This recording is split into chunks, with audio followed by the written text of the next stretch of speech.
जय हिंद मित्रों। आइए आज का हमारा क्लास है जिसका चैप्टर है कि ब्रिटिश शासन का भारतीय अर्थव्यवस्था पर प्रभाव। ठीक है, तो जब अंग्रेज़ यहाँ पर आता है तो हमारे भारत की अर्थव्यवस्था उस समय कैसे डगमगाती है और उसका कैसे दुरुपयोग अंग्रेज़ सरकारों ने करता है, उसी के बारे में उसी चैप्टर से जितने भी क्वेश्चन बनेंगे उसको हम 1 बाय 1 करके डिस्कशन करेंगे। ठीक है, कुल मिला के करीब 45 क्वेश्चन आपको इस चैप्टर से आएंगे जो प्रीवियस ईयर में पूछे गए हैं। ठीक है, जितने भी क्वेश्चन प्रीवियस ईयर में पूछे जाते हैं उसी का हम लोग सिर्फ डिस्कशन करेंगे, क्योंकि जो भी संभावनाएं होती है लगभग स्टेट पीसीएस हो गया या फिर दरोगा का हो गया यार, जो भी स्टेट का एग्ज़ाम होता है, यहाँ तक कि सेंट्रल के भी एसएससी जो है इसको फॉलो कर रहे हैं। ठीक है, तो आप पढ़िए, इसको बहुत ही लाभदायक होंगे। तो चलिए आज का फर्स्ट क्वेश्चन की ओर हम लोग देखते हैं। कह रहा है कि भारत में उपनिवेश शासनकाल में होम चार्जेस, देखिए एक शब्द आ गया आपका होम चार्जेस, भारत से संपत्ति दोहन का महत्वपूर्ण अंग थे। निम्नलिखित में से कौन सी निधि या निधियां होम चार्जेस से संगठित थी? ठीक है, तो ध्यान दीजिएगा। तो होम चार्जेस मतलब, होम चार्जेस का मतलब ये आपका इंडिया है। ठीक है, तो इंडिया के अंदर जितने भी कंपनी लगे हुए हैं इसके जो भी रेवेन्यू होते हैं, ठीक है, तो इसी के पैसे से जो है कि मतलब इसका जो भी काम हो रहा है उसमें ये पैसा लग रहा है। ठीक है, तो हम लोग देख देते हैं ऑप्शन 1 बाय 1 कि कह रहा है कि लंदन में इंडिया कांग्रेस के भरण पोषण के प्रयोग में लाई जाने वाली क्या थी? निधि थी। तो देखिए लंदन में इंडिया ऑफिस के भरण पोषण के प्रयोग में लाई जाने वाली क्या थी? ऑफिस थी, निधि थी। ठीक है, तो ये तो आपका सही है भरण पोषण के लिए।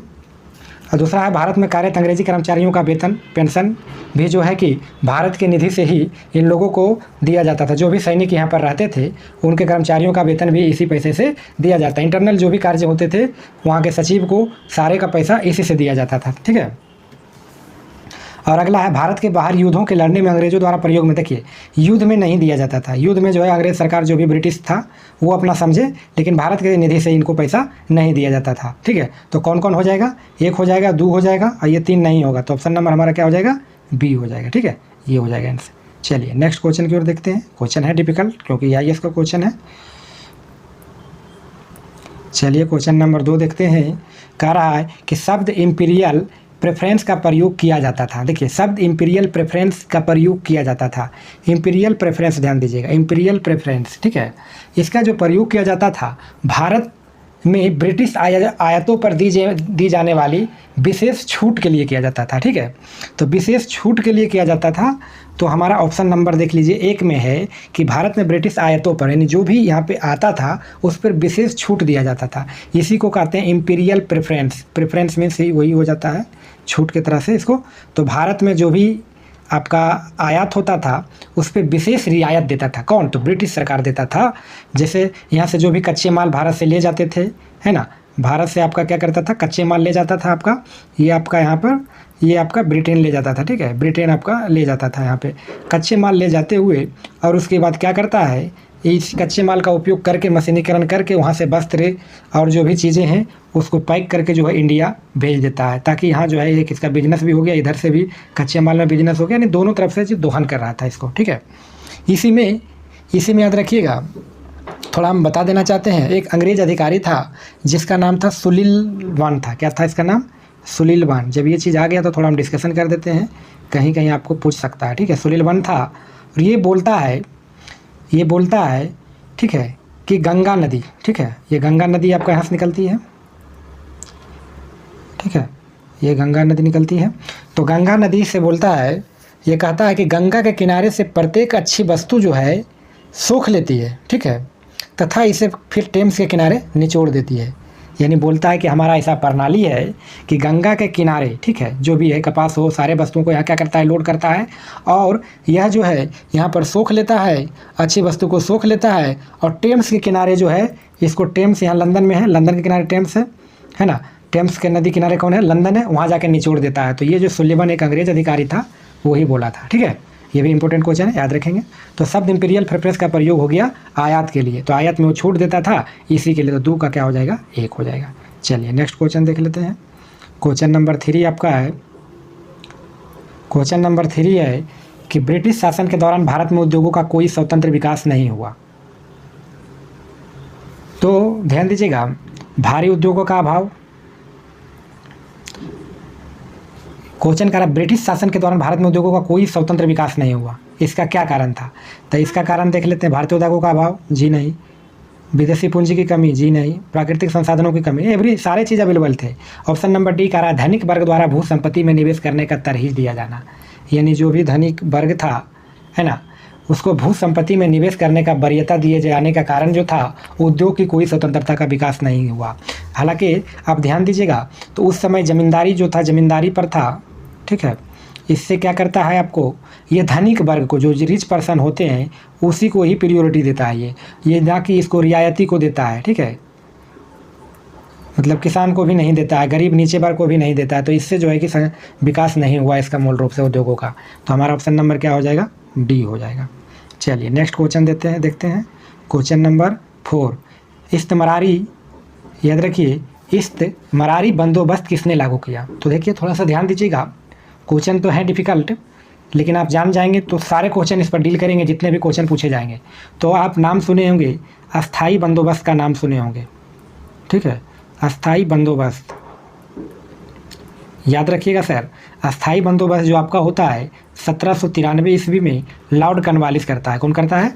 लॉर्ड कॉर्नवालिस करता है, ठीक है। ये खास करके बिहार, उड़ीसा और आपका बंगाल में, ठीक है, बंगाल में उस समय सारे पूर्वी बंगाल और पश्चिमी बंगाल थे। पूर्वी बंगाल में बांग्लादेश, यानी उस समय पूरे हम लोग बंगाल बोलते थे उसको। तो 1793 में अस्थाई बंदोबस्त की शुरुआत करता है और खास करके इसका भू राजस्व को लिए करता है। इसमें ज़मींदारी को ही खुला छोड़ देता है, ज़मींदारों को ही पूरा सौंप देता है, मलिकाना हक दे देता है। तो ध्यान दीजिएगा, यही अस्थाई बंदोबस्त का, इसको हम अन्य नामों से जाना जाते हैं, ठीक है। इसका नाम देख लीजिएगा, एक तो आपका हो जाएगा इस्तमरारी, दूसरा आप याद रखेंगे जागीरदारी, यानी जागीरदारी दे दिया था ज़मींदारों को, जागीरदारी व्यवस्था हो गया। उसके बाद माल गुजारी भी कटाना पड़ेगा आपको किसान को भाई, माल गुजारी बहुत ही कठोर कानून था। माल गुजारी के बाद एक था बिस्वेदारी, क्या था?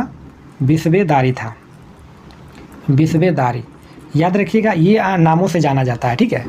तो ये क्वेश्चन आपका कुछ भी पूछ देगा तो आपका क्या लॉर्ड कॉर्नवालिस होगा। आपको सीधे एक ही चीज़ ध्यान देना है, अस्थाई बंदोबस्त। एक चीज़ और, इसको इंग्लिश में यदि बोल देगा तो परमानेंट सेटलमेंट, याद रखिएगा, परमानेंट सेटलमेंट। ओके, देखिए कितना क्वेश्चन बन रहा है, ठीक है। तो इस ढंग से आपको पूछ सकते हैं। एक चीज़ और इसमें ध्यान दीजिएगा, ये पूरे भारत के भूभाग का मात्र 19% पर ही था, ठीक है। इसमें याद रखिएगा, इसमें क्या करता था, इसमें अंग्रेज को 10/11, 11 भाग में 10 भाग इसको देता था, जबकि एक भाग एक भाग आपका जमींदार लेता था। कौन लेता था? एक भाग जमींदार लेता था, ठीक है। चलिए, सेवा देने के लिए। चलिए नेक्स्ट क्वेश्चन देख लेते हैं। तो इस्मदारी बंदोबस्त पूछ देगा आपको, तो लॉर्ड कॉर्नवालिस। जागीरदारी पूछ देगा, लॉर्ड कॉर्नवालिस।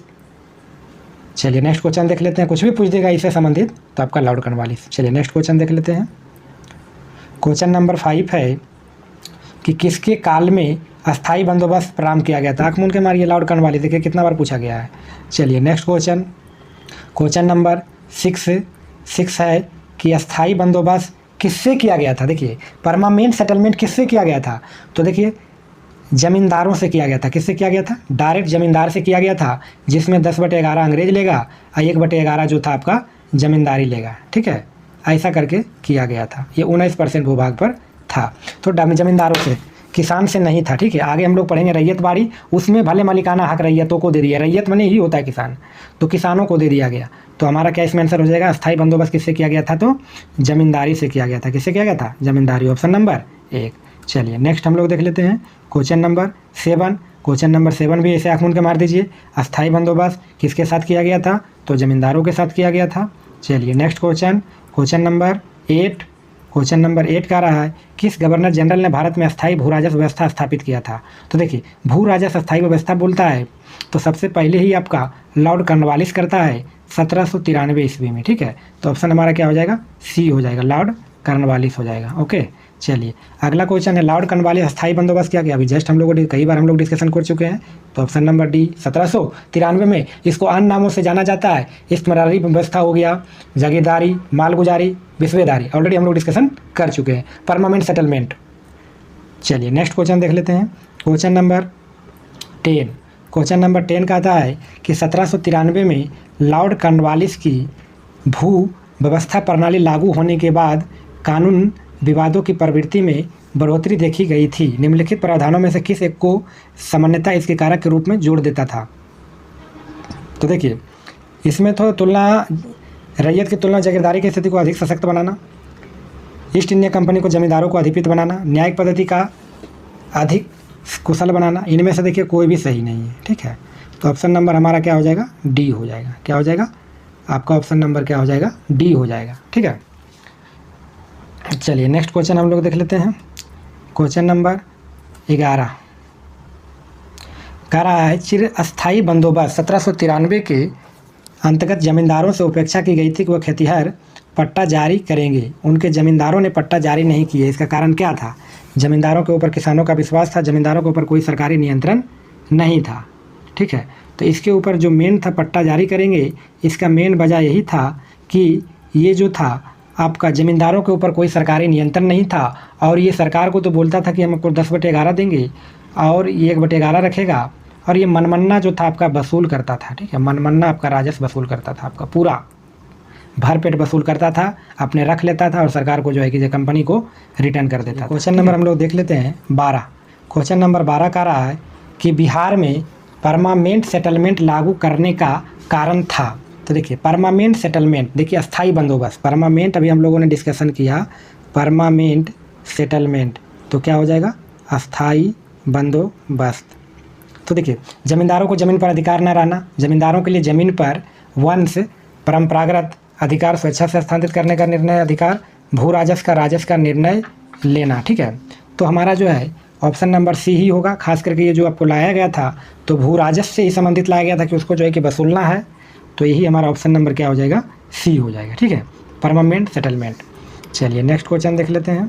क्वेश्चन नंबर 13 का रहा है कि निम्नलिखित स्थानों, ये रिक्त स्थानों की पूर्ति कीजिए। कितना ईस्वी में बिहार और बंगाल में भूमि पर किराएदारों के लिए अधिकार को बंगाल किराएदारी अधिनियम द्वारा दिया गया? तो याद रखिएगा, ये 1885 ईस्वी में, कितना में? 1885 ईस्वी में याद रखिए। 1793 में चालू हो गया था और ये बिहार में थोड़ा आपको लेट में आता है, बंगाल और बिहार में, ये आप थोड़ा याद रखेंगे। बंगाल किराएदारी अधिनियम जो आपका लागू यहाँ पर होता है, तो ये आपका खास करके उस समय क्या होता है कि किसानों का विद्रोह का जो था उस समय डर था, किसान ज़्यादा विद्रोह कर रहे थे। इसी बीच में आपका बंगाल की सरकार जो था, बंगाल एवं बिहार में बंगाल की किराएदारी अधिनियम 1895 लागू कर देता है, जिसमें भूमि के मालिकाना हक जो है जमींदारों और किराएदारों के अधिकारों को रूप में जाना जाता है। ठीक है, तो हमारा क्या हो जाएगा? ऑप्शन नंबर 1 हो जाएगा। 1885 ईस्वी में ही बंगाल की सरकार जो है बिहार और बंगाल में भूमि किराएदारों को जमींदारी के रूप में जो है कि उसको दे दिया जाता है किराएदार में। तो हमारा आंसर क्या हो जाएगा? 1 हो जाएगा। ये बिहार स्पेशल में पूछा गया, बिहार से संबंधित है। तो चलिए नेक्स्ट क्वेश्चन देख लेते हैं। क्वेश्चन नंबर 14 का रहा है कि निम्नलिखित में कौन ब्रिटिश शासन के दौरान भारत में रैयतबाड़ी बंदोबस्त के प्रारंभ किए जाने से संबंध था? तो रैयतबाड़ी एक रैयतबाड़ी व्यवस्था है, इसके पहले अस्थाई था, तो अस्थाई आपका ज़मींदारी से हो गया, रैयतबाड़ी बोल देगा, तो रैयतबाड़ी आपका ध्यान दीजिएगा। रैयत मतलब ये होता है कि जिसके नाम से खेत है, तो सीधे रैयत मीन्स किसान। ठीक है, डायरेक्ट इसमें ज़मीन का मालिकाना हक जो है किसानों को दे दिया जाता है। तो ये जो आपको प्रारंभ करता है 1792 ईस्वी में एक्चुअली इसका प्रारंभ हो जाता है। ठीक है, ये आपका तमिलनाडु के बारामा ज़िले में ये चालू करता है। ठीक है, तो ये कौन करता है आप याद रखेंगे? Alexander captain Read and Thomas Munro करता है। ठीक है, तो आपका 2 और 3 हो जाएगा, किस में है? तो ऑप्शन नंबर क्या है? सी हमारा आंसर हो जाएगा। क्या हो जाएगा? सी हो जाएगा। टॉमस मुनरो जो होता है 1809 में जो है ये आपका रैयतबाड़ी व्यवस्था जो है तमिलनाडु के आपका मद्रास में भी जो है कि लागू करता है, और इसके साथ ही साथ इनके एक शिष्य थे, इनका एक शिष्य का नाम था एलिफिस्टन। ठीक है, इसका मुनरो के इसका शिष्य था, शिष्य का नाम था आपका था एल्फिस्टन। क्या था? एल्फिस्टन था। वो क्या करता है?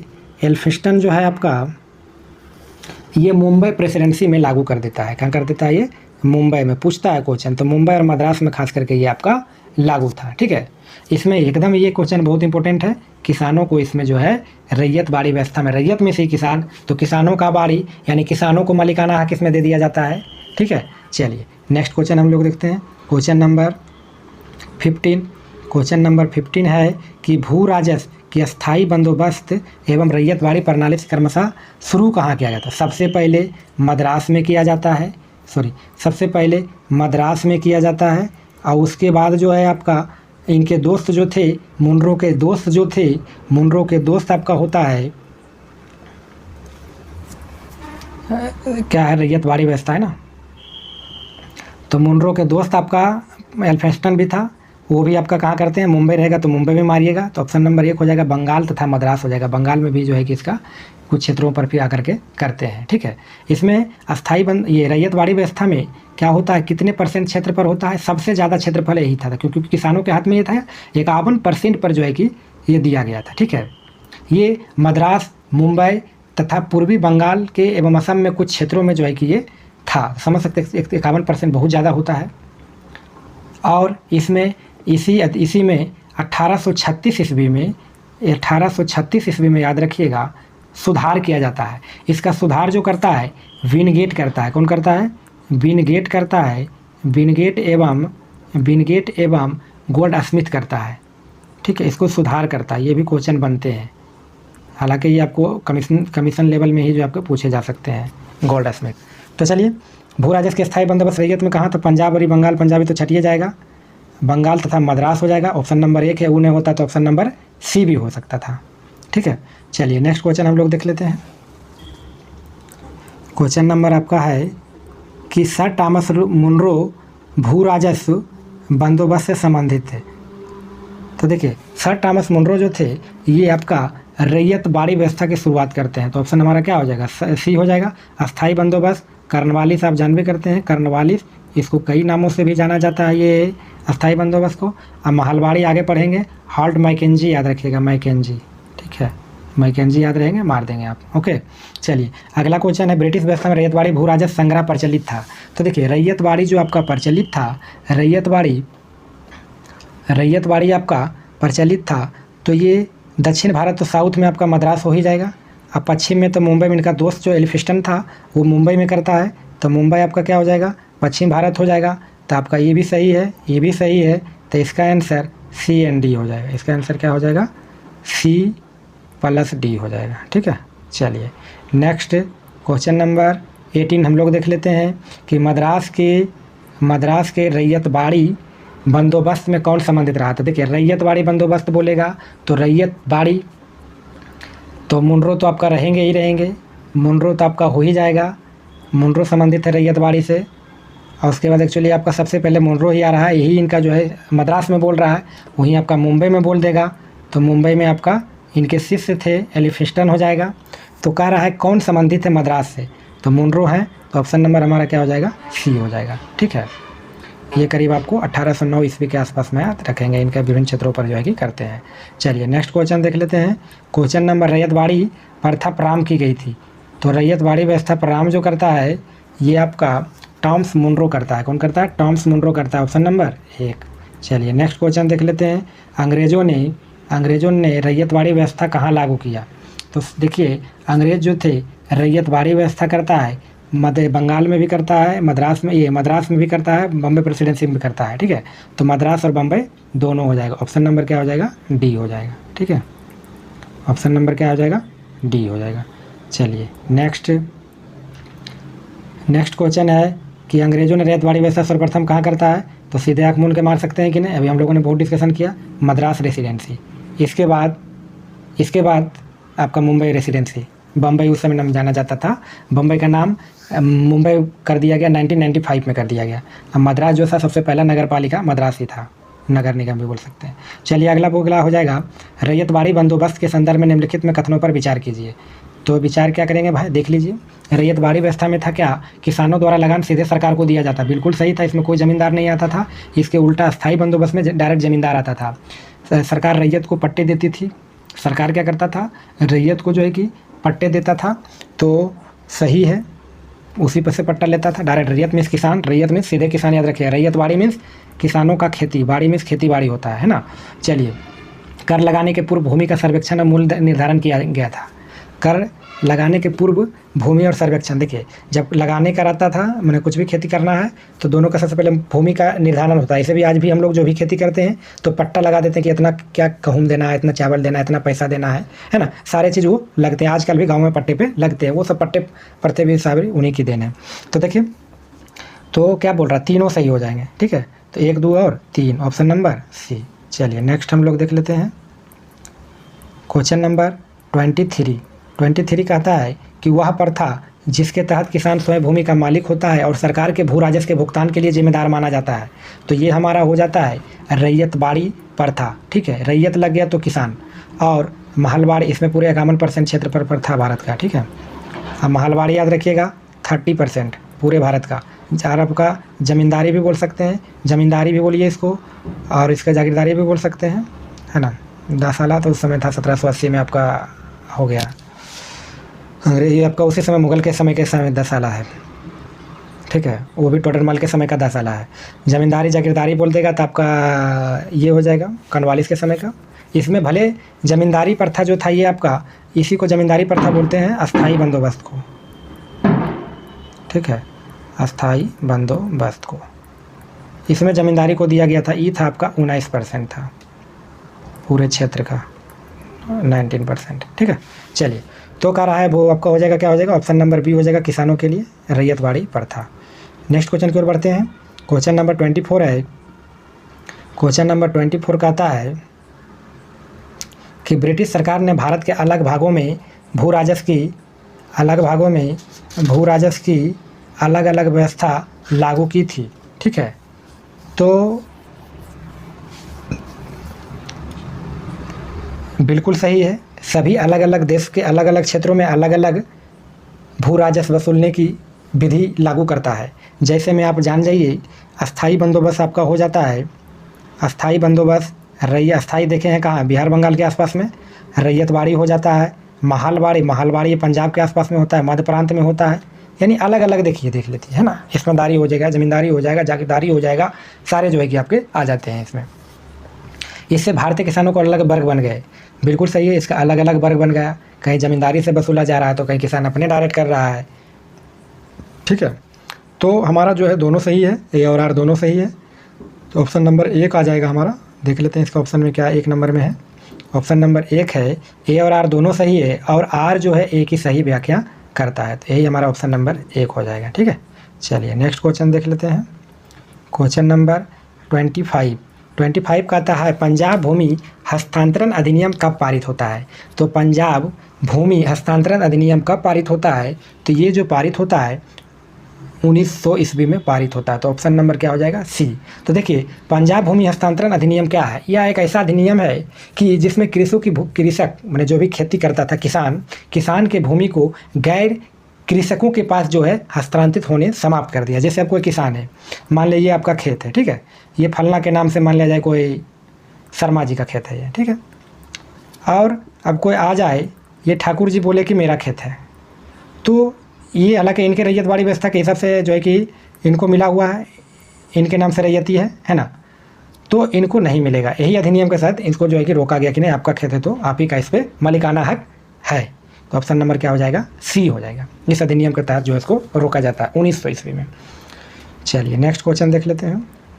क्वेश्चन नंबर 26 कहता है कि असम में सर्वप्रथम चाय कंपनी की स्थापना कब हुई। तो देखिए चाय कंपनी की स्थापना जो होता है असम में, असम आप जानते होंगे चाय क्षेत्र के लिए फेमस है ना। तो ये आपका 1800 चाय अनुसंधान संस्थान पे जोरहट होता है, तो ये आपका 1839 ईस्वी में होता है। ऑप्शन नंबर सी होता है। याद रखिएगा असम में सर्वप्रथम चाय कंपनी की स्थापना 1839 में होता है। ठीक है, यह कंपनी जो शुरू हुआ था 5 लाख के पूंजी से शुरू हुआ था। कितना लाख के हुआ था, 5 लाख पूंजी से ये शुरू होता है। ठीक है, और 5 लाख पूंजी से शुरू के साथ ये कहाँ स्थापित पहले होता, इंग्लैंड। ठीक है, तथा इसके बाद याद रखिएगा नजीरा असम में इस कंपनी का मुख्यालय था। इसका मेन मुख्यालय कहाँ था, तो आपका नजीरा। एक्चुअली देखिए यहाँ से सारा चीज़ कच्चा माल बोले ना, कच्चा माल यहाँ से ले जाएगा पैक तैक करके, वहाँ से फिर लाएगा। तो ये आपका नजीरा असम में एक जगह है, वहाँ इस कंपनी का मुख्यालय जो है कि हेडक्वार्टर आपका बनाता है। ठीक है, उसके बाद याद रखेंगे कि कंपनी का नाम है था द असम कंपनी। क्या था कंपनी का नाम, कंपनी आप याद रखेंगे कंपनी का नाम था द असम कंपनी। ओके, ये चाय कंपनी का, ये कंपनी अभी भी कार्यरत है। चलिए नेक्स्ट क्वेश्चन हम लोग देख लेते हैं। क्वेश्चन नंबर 27 का रहा है मिलान करिए। ये थोड़ा है डिफिकल्ट क्वेश्चन है, लेकिन जगह का नाम है, इसको हम लोग मिला देते हैं, खटाखट मिला देते हैं। तो याद रखिएगा जजमानी जो है आपका उत्तर भारत,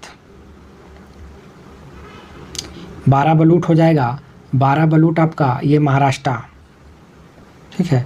अडाडे, अडाडे आपका हो जाएगा ये, सॉरी आपका मिरासी है, मिरासी आपका तमिलनाडु, अडाडे कर्नाटका हो जाएगा, ठीक है। एक का 1 देख लेते हैं, और बी का 3 देख लेते हैं, और सी का 4 देख लेते हैं। तो हमको लगता है ये अगला हो जाएगा, तो ऑप्शन नंबर इसका डी मार दीजिए, ठीक है। क्या मार देते हैं, डी मार लेते हैं इसका, ऑप्शन नंबर 4 डी आंसर। चलिए नेक्स्ट क्वेश्चन हम लोग देख लेते हैं। क्वेश्चन नंबर है 28 कि ब्रिटिश भारत में सैन्य अथवा केंद्रीय राजस्व का कुल कितना प्रतिशत व्यय करता था। देखिए एक्चुअली दिया जाता है ज़्यादा से ज़्यादा 40% ही है, जैसा देखिए क्वेश्चन के आधार पर, लेकिन 40% के आसपास में विवादित क्वेश्चन है, ज़्यादा इसके ऊपर डिस्कशन नहीं करते हैं, ठीक है। चलिए नेक्स्ट क्वेश्चन देख लेते हैं। क्वेश्चन नंबर 29, कारा दादा भाई नौरोजी द्वारा प्रतिपादित अब्बास सिद्धांत ड्रेन थ्योरी की सही, इसको देखिए याद रहे, बहुत इंपॉर्टेंट क्वेश्चन है। ड्रेन थ्योरी की सही परिभाषा नीचे किस कथन में दिया गया। तो देखिए देश संसाधनों के उपयोग ब्रिटेन के हित में किया जा रहा था। देखिए संसाधन का जो उपयोग था हालांकि इंडिया के लिए भी किया गया, तो ये तो गलत आपका हो जाएगा। मेन रूप से जो वो सिद्धांत किया था, अब्बास सिद्धांत में क्या करते हैं, बोलते हैं कि यहाँ की जो भी उत्पादकता होती है उसको बेच करके क्या करता है, सारा पैसा जो है लगभग पैसा जो है इंग्लैंड भेज देता है, ठीक है, लगभग आधा से ज़्यादा पैसा भेज देता है। और उसमें क्या करता है कि फिर वही पैसा को भारत में कर्जा के रूप में इन्वेस्ट कर देता है कि यहाँ के लोग लें, हम उस पैसा से कमाएं। तो मेन रूप से इसका ऑप्शन नंबर बी देखिएगा, ये सटीक है कि भारत के राष्ट्रीय संपदा का एक भाग अथवा कुल वार्षिक उत्पादन ब्रिटेन को निर्यात कर दिया जाता है। इसके लिए भारत को कोई वास्तविक प्रतिफल नहीं मिलता, नहीं कोई भारत को फायदा नहीं होता, सारा पैसा उठा के यहाँ से ले चल जाता है, ठीक है। तो हमारा ऑप्शन नंबर क्या हो जाएगा, बी सही होगा। सी में देख लेते हैं, साम्राज्यवादी शक्ति के समय से ब्रिटिश उद्योगपतियों को भारत में निवेश के अवसर दिए गए। ऐसा कुछ नहीं, बहुत पहले मिल चुका था। चलिए नेक्स्ट क्वेश्चन देख लेते हैं। नेक्स्ट क्वेश्चन आपका है, ये अगला है, भारत में ब्रिटिश सम्मान का आयात किया जाता था, यो देश का दिन प्रतिदिन अधिक गरीब बनाया जाता था। नहीं, ऑप्शन नंबर वो सही है, सटीक है।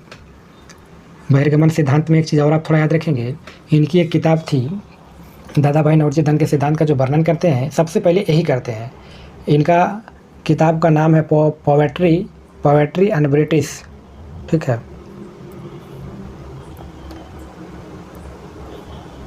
पोएट्री हो गया। इसके बाद आपका याद रखेंगे un British rule in India, ठीक है। ये इनकी पुस्तक है, 1901 में प्रकाशित होती है। और याद रखिएगा इसी में जो है कि एक बुक और इनका याद रखेंगे, England debate to India, England debate to India, ठीक है। यही आपका एक ऐसा, इसी में सारा जो है कि इन्होंने वर्णन करते हैं, ठीक है, सारे जो दर्शाते हैं, खुलासा करते हैं, इसी में करते हैं, इन्हीं बुक माध्यम से करते हैं। चलिए नेक्स्ट क्वेश्चन देख लेते हैं। क्वेश्चन नंबर 30 का आता है कि निम्नलिखित में किसने निकास के सिद्धांत का प्रतिपादित किया है। तो देखिए निकास के सिद्धांत का प्रतिपादित, धन के निकास का सिद्धांत का प्रतिपादित कौन था, दादा भाई नौरोजी हो जाएंगे, तो ऑप्शन नंबर 1। चलिए नेक्स्ट क्वेश्चन देख लेते हैं। क्वेश्चन नंबर नेक्स्ट है कि अंग्रेजों के शासनकाल में भारत के अधिक दोहन के सिद्धांत को किसने प्रतिपादित किया। तो ये जो आपका प्रतिपादित करते हैं आर्थिक दोहन का, वही ड्रेन थ्योरी भी याद रखेंगे, तो आपको कौन करते हैं, तो दादा भाई कौन हो जाएंगे, नौरोजी हो जाएंगे।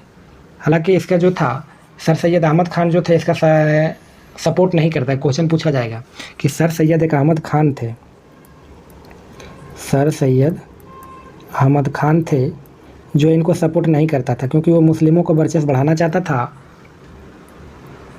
ठीक है, ये मुस्लिमों का वर्चस्व बढ़ाना चाहता था, जिसके कारण जो है उसका मियाँ मिट्ठू बनना होता है, उसका वफादार बनना चाहता था, अंग्रेज़ का वफादार था वो, ठीक है, इसलिए नहीं बोल रहा था अरे दादा भाई नौरोजी बूढ़ा आदमी जो है ये ऐसे बोल रहा है, ठीक है। तो इसको क्या बोलते हैं, grand old man of India भी बोलते हैं, बेवृद्ध पुरुष बोलते हैं,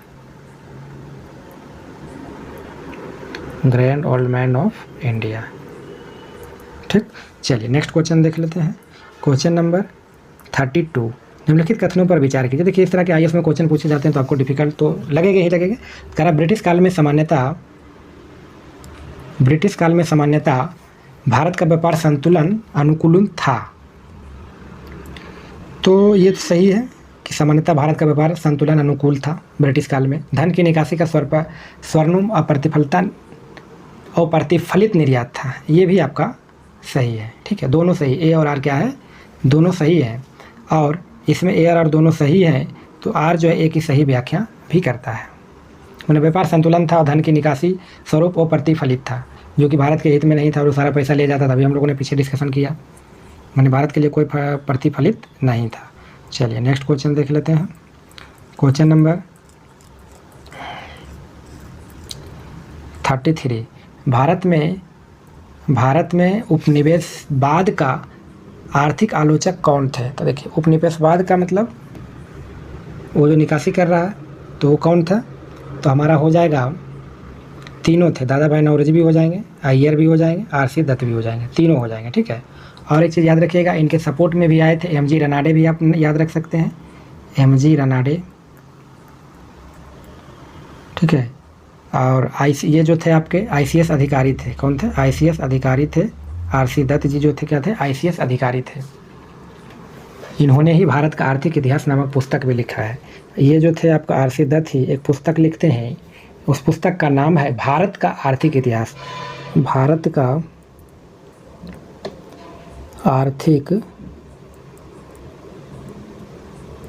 इतिहास।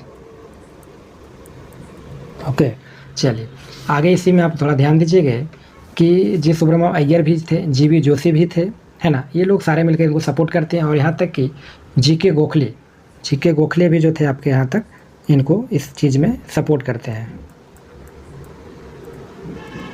चलिए नेक्स्ट क्वेश्चन हम लोग देख लेते हैं। क्वेश्चन नंबर 34, करा निम्नलिखित में कौन दादा भाई नौरोजी के उत्सरण सिद्धांत ड्रेन थ्योरी में विश्वास नहीं करता? देखिए अभी हम लोगों ने पीछे डिस्कशन किया, सर सैयद अहमद खान नहीं करता था, वो जो था अंग्रेज़ों का वफादार था, वफादार बनना चाहता था, उसका मियाँ मिट्ठू होना चाहता था ताकि मुस्लिमों को, मुस्लिम लीग को आगे बढ़ाया जाए, मुस्लिमों के प्रति से वो नेतृत्व करे और जो मांगे जो मिल जाए, है ना। ये तो ऐसा क्या हो चटुआ का काम ही होता है कि जिधर हमको मिल जाए उधर चल जाए अपना बड़ाई के लिए, जो से लोग होते हैं। चलिए नेक्स्ट क्वेश्चन हम लोग देख लेते हैं। Poetries and un British rule in India नामक पुस्तक किसने लिखा? Poetries and un British rule in India नामक पत्रिका किसने लिखा? तो देख लीजिए, ये जो आपका लिखता है ये कौन लिखते हैं? 1900 आपका जो है 1 ईस्वी में होता है। ठीक है, 1901 ईस्वी में आपका poetry and British rule in India प्रकाशित किया जाता है।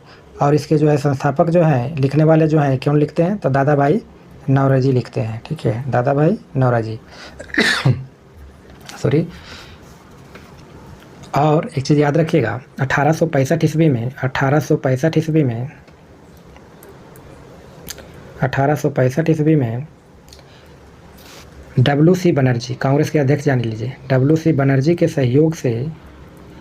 सहयोग से लंदन में इंडिया सोसाइटी की गठन किया जाता है। ठीक है, लंदन इंडिया सोसाइटी के गठन किया जाता है। ठीक है, लंदन इंडिया सोसाइटी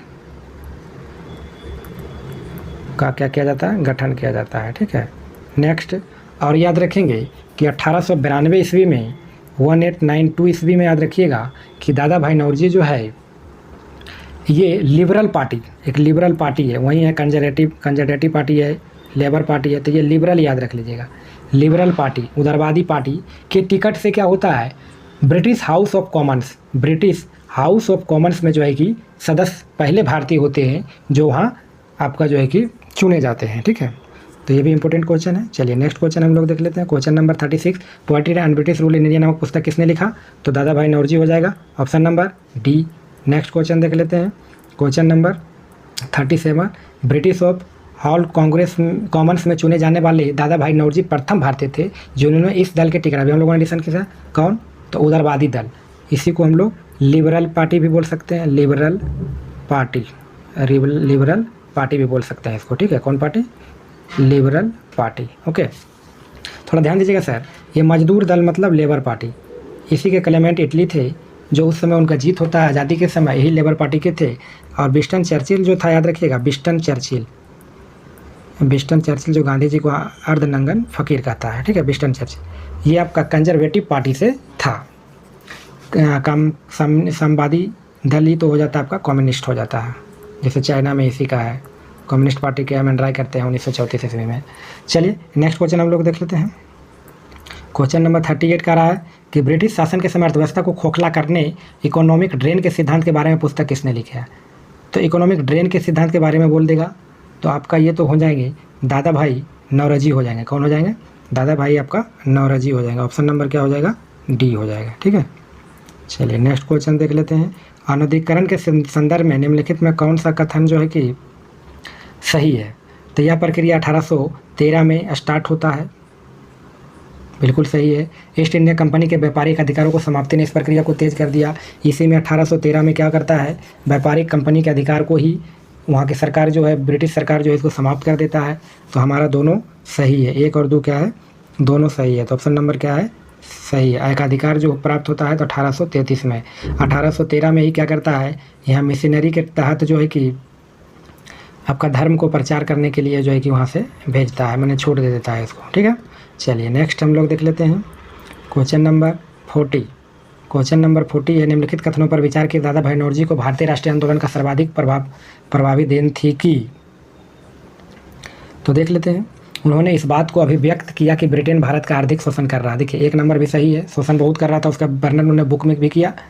एंड आपका poverty and British rule in India पुस्तक में 1901 में जिसका प्रकाशन होता है। उन्होंने प्राचीन भारतीय ग्रंथों की व्याख्या की और भारतीयों में आत्मविश्वास जगाया। वैसा ऐसा कुछ नहीं है, कोई ग्रंथ वैसा नहीं लिखे, ये तो गलत हो जाएगा, ये सही हो जाएगा, ओके। और उसके बाद अगला देख लेते हैं। थर्ड में क्या है, उन्होंने सभी सामाजिक बुराइयों के निराकरण की आवश्यकता पर सर्वोपरि जोर दिया।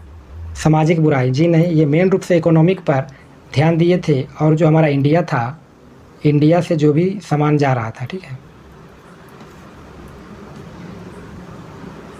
इंडिया से जो भी हमारा सामान यहाँ पे ब्रिटेन जा रहा था, इसके लिए जो है कि सामान हो गया, पैसा हो गया, मेन तो पैसा धन की निकासी पूरा करता था यहाँ से, ठीक है। तो हमारा क्या हो जाएगा ये, तो इसमें सिर्फ और सिर्फ 1 सही रहेगा, ठीक है। तो ऑप्शन नंबर क्या हो जाएगा? 1 ए हो जाएगा। चलिए नेक्स्ट क्वेश्चन देख लेते हैं। यह किसने विचार दिया था कि भारत में ब्रिटिश आर्थिक नीति घिनौनी है? तो देखिए ये जो घिनौनी का जो दिया था, ये आपका कार्ल मार्क्स बोलता है। कौन बोलता है? कार्ल मार्क्स बोलता है। वो कहता है कि भारत में ब्रिटिश आर्थिक नीति जो है घिनौनी है। इन्होंने एक चीज़ और बोले थे कि विश्व के कपड़ों के घर को विदेशी कपड़ों से भर दिया गया है।